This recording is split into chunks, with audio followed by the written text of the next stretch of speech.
সুপ্রিয় দর্শকবৃন্দ, আসসালামু আলাইকুম। Welcome back to my channel. সবাই কেমন আছেন? আমি আল্লাহর রহমতে ভালো আছি। আজকে একটু রান্না করতে আমার দেরি হয়ে গেল। আশা করি ভিডিও স্কিপ না করে ফুল ভিডিও দেখবেন, ভিডিওটি উপভোগ করুন। চলে এলাম রান্নাঘরে। মাছেরও শেষ পর্যায়ে, বাজারও যতটুকু ছিল পুরা মাছ শেষ হলো। আর ফ্রিজ খুলে এই কয়েকটা মাছ পেলাম, যা পেলাম তাই আলহামদুলিল্লাহ। এখন এগুলি দিয়ে একটা রেসিপি তৈরি করবো। এই যে মাছগুলো সাইজে একটু বড় আছে, তাই ভাবলাম এই গাছের কয়েকটা টমেটো সিজন অবশ্য শেষ, গাছেরও শেষ। এই যে বাজারে অবশ্য এখন টমেটো সস্তায় পাওয়া যাচ্ছে। আমি টমেটো পুরো মাছ খুব একটা আমার কেনা হয়নি, আমি ছাদ বাগান থেকে খেয়েছিলাম। এখন ছাদের টমেটো অনেকটা শেষ হয়ে আসছে, আরও এক বেলা দুই বেলার মতো খাওয়া যাবে। তো আমি যে কয়েকটা পাচ্ছিল নিয়ে চলে আসছি। এই যে ভালো করে ধুয়ে নিয়েছিলাম। আর এখন সামান্য লবণ, হলুদ, মরিচ গুঁড়ো, জিরা ধনিয়া গুঁড়ো মিশিয়ে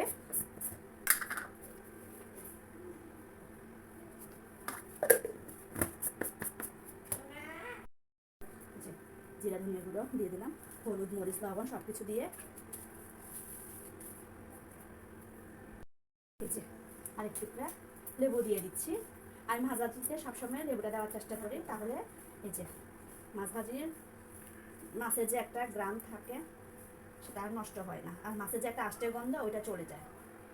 আবার মাছ ধোয়ার সময় অনেক সময় লবণের সাথে লেবু অ্যাড করে থাকি, বেশিরভাগ ভাজার সময় এভাবে করে অ্যাড করি।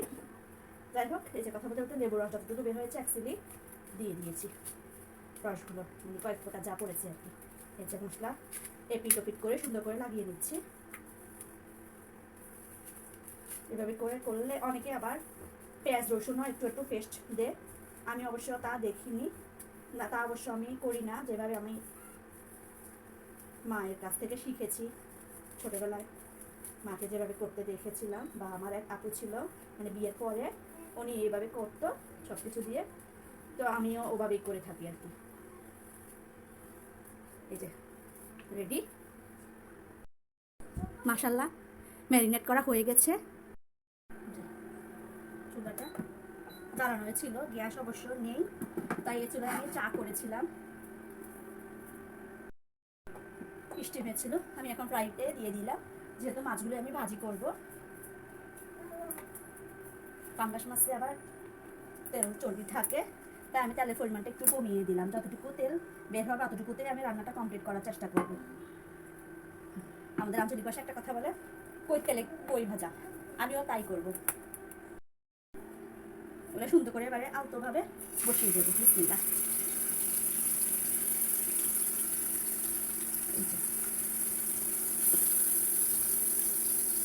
আপনারা হয়তো বলবেন যে এই জিনিসটা ফেলি নেই কেন, এই জিনিসটা ভাজার পরে মুচমুচে হয়, তো এই জন্যই আমি ফেলি নাই। আর এগুলো এখন রেখে দিব, এগুলো পরে ওই যে মাছ ভুনা করবো, পরে আমি মাছ ভাজার পরে মানে দো পেঁয়াজা বলে আর কি, ওইটা করবো, তখন আমি এটা মশলার সাথে অ্যাড করে দিব, তাই আমি এটা এখন ধুবো না।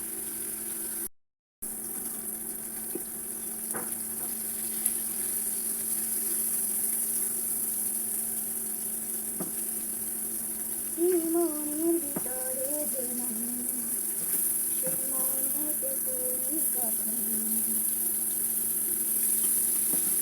এই মনের ভিতরে যে মন, সেই মনেতে তুমি কথা।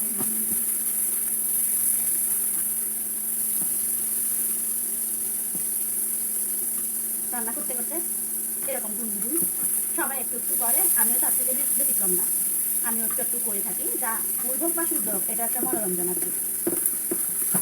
রান্না করা সেটাও একটা শিল্প। আমি হালকা করে মাছগুলো ভেজে নিচ্ছি আর কি।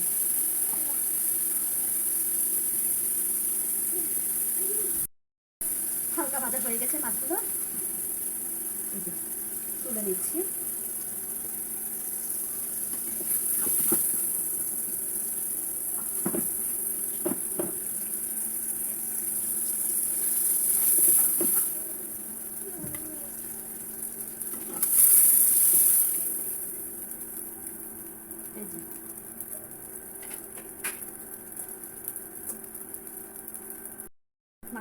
যতটুকু বের হয়েছে অতটুকুতে ইনশাল্লাহ হয়ে যাবে। এই যে পেঁয়াজ রসুন কাঁচামরিচগুলো দিয়ে দিলাম।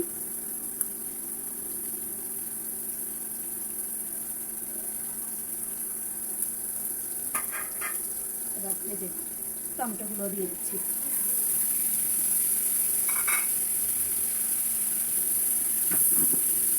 যেকোনো মাছ ভাজা থেকে আমার পরিবার ভুনা খেতে বেশি পছন্দ করে, মানে একটু ঝোল ঝোল গায়ে গায়ে থাকে, মাখা মাখা। তো আমার পরিবার ওভাবে খেতে বেশি ভালো পায়, আমিও সেভাবেই করে থাকি আর কি।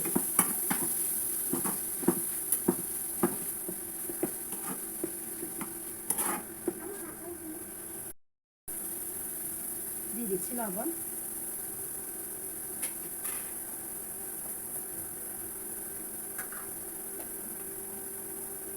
দিয়ে দিচ্ছি হলুদ গুঁড়ো,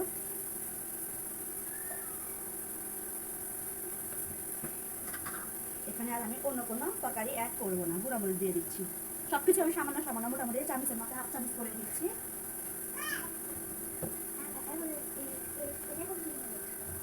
জিরা ধনিয়া গুঁড়ো। এখানে একটা কথা বলি, যারা ঝালটা বেশি খান তারা একটু ঝালের মাত্রা বাড়িয়ে দেবেন। আমি কাঁচামরিচ অবশ্য অনেক দিয়েছি, যতটুকু কাঁচামরিচ থেকে ঝাল বের হবে ওইটুকুই। মানে ভিটামিন সি স্বাস্থ্যসম্মত, মনে করি ভিটামিন সির অভাবে স্কার্বি রোগ হয়, আবার দাঁতের থেকে রক্ত বের হয়, মাড়ি ফুলে যায়, মাড়ি ক্ষয় হয়, বিভিন্ন রকম সমস্যা হয় ভিটামিন সি এর অভাবে। আবার কাঁচামরিচে যথেষ্ট পরিমাণে ভিটামিন সি আছে, ক্যারোটিন সমৃদ্ধ। গুঁড়ামরিচ যারা খায় তারা খায় এই আর কি। গুঁড়ামরিচ বেশি দিলে আবার গ্যাস্ট্রিকের প্রবলেম হয়, যারা গ্যাস্ট্রিকে ভোগে, গ্যাস্ট্রিকের সমস্যা যাদের আছে তারা গ্যাস্ট্রিকে বেড়ে যায়। আমি এই যে ওই জন্য কাঁচামরিচ প্রায় 7-8টার মতো এখানে দিয়েছি। ভাজা ভাজা হয়ে আসছে, এবার এখানে আমি সামান্য পরিমাণে পানি অ্যাড করবো।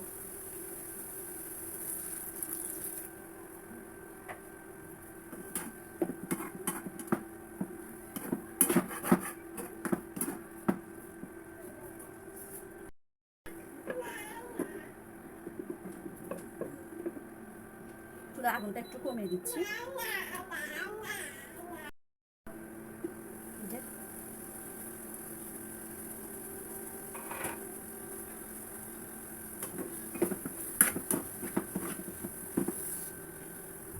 এই যে দেখুন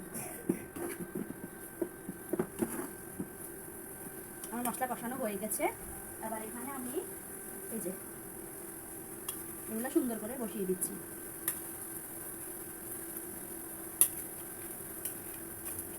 পাঙ্গাস মাছ অনেকে খাইতে চায় না, কিন্তু এভাবে করলে খেতে অবশ্য ভালোই লাগে। আর যাদের কাছে আর্থিক অবস্থা খুব একটা ভালো না, তারা আমি মনে করি মাছের যে আমিষ, এটা এই মাছের সাহায্যে পূরণ করা যাবে। একটুখানি পানি দিয়ে দিচ্ছি।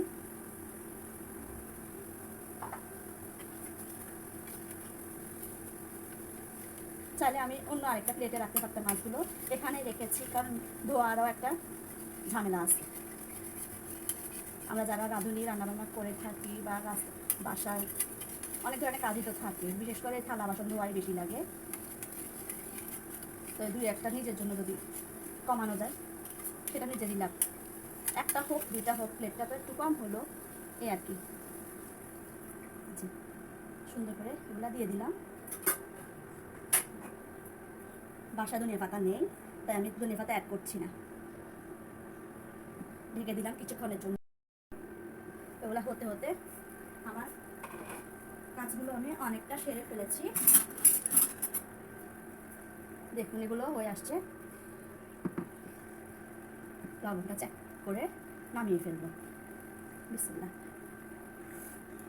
লবণটা পারফেক্টভাবে হয়েছে। আমার টমেটোটা টক ছিল তাই একটু টক টক হয়েছে। ধনিয়া পাতা বাসায় নেই তাই দিতে পারছি না। এখন চুলা থেকে আমি নামিয়ে নিচ্ছি। চুলা এখনো গরম আছে, চুলাটা তবে বন্ধ করে দিচ্ছি। ভিতরে ভিতরে মশলা ঢুকতে থাকবে, একটু গরমে হতে থাকুক। এর ফাঁকে আমি সন্ধ্যাবেলায় যে চা নাস্তা করেছিল মেয়েকে পড়িয়েছিলাম, তাই রান্নাটা বসাতে আমার দেরি হয়ে গেছে। এখন এই যে বাকি কাজগুলো সেরে দিলাম। থালা বাসন কিছু ছিল, এগুলো ধুয়ে নিলাম আর কি। এগুলো সুন্দর করে গুছিয়ে নিচ্ছি। আবার নিজের কাজ নিজে করতে এক ধরনের মজাও লাগে, মাঝে মধ্যে একটু বিরক্ত লাগলো, ভালোই লাগে। সব কিছু নিজের হাতে আর কি।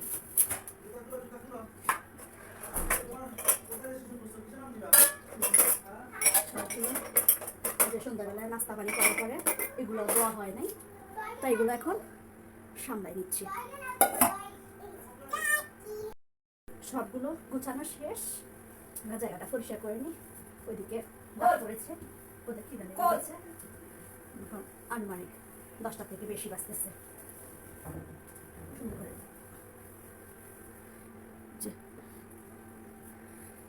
মাছ বোনা হয়ে গেছে। দুপুরের একটু তরকারি ছিল, মানে ডাল একটু ঘন করে করেছিলাম। আর এই যে মাছ বোনা, মাশাআল্লাহ অনেক সুন্দর গ্রাম বের হয়েছে।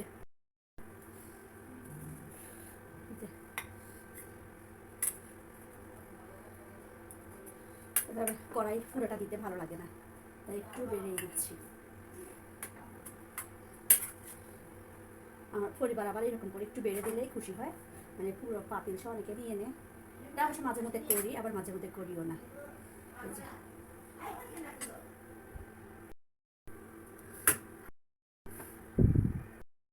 সব কিছু রেডি করলাম, টেবিলটা পরিষ্কার করে নিয়ে তারপরে টেবিলে সুন্দর করে সাজিয়ে দিব। টেবিল পরিষ্কার করা হয়ে গেল, এরপর আস্তে আস্তে রান্নাঘর থেকে সব খাবার টেবিলে আমি সাজিয়ে নিচ্ছি। তারপর পরিবারের সাথে একসাথে বসে পরিবেশন করব। এভাবে পরিবেশন করার মজা। যদি ভালো লেগে থাকে অবশ্যই একটি লাইক দেবেন, কারণ একটা লাইক কমেন্ট আমাদের আরেকটি সুন্দর ভিডিও বানানোর জন্য উৎসাহ যোগায়। পরবর্তী ভিডিও দেখার জন্য আমন্ত্রণ রইল। আজ এ পর্যন্তই। সবাই ভালো থাকুন, সুস্থ থাকুন। ভিডিওটি দেখার জন্য ধন্যবাদ। ফিরে আসবো অন্য কোনো ভিডিও নিয়ে। সে পর্যন্তই। আসসালামু আলাইকুম, আল্লাহ হাফেজ।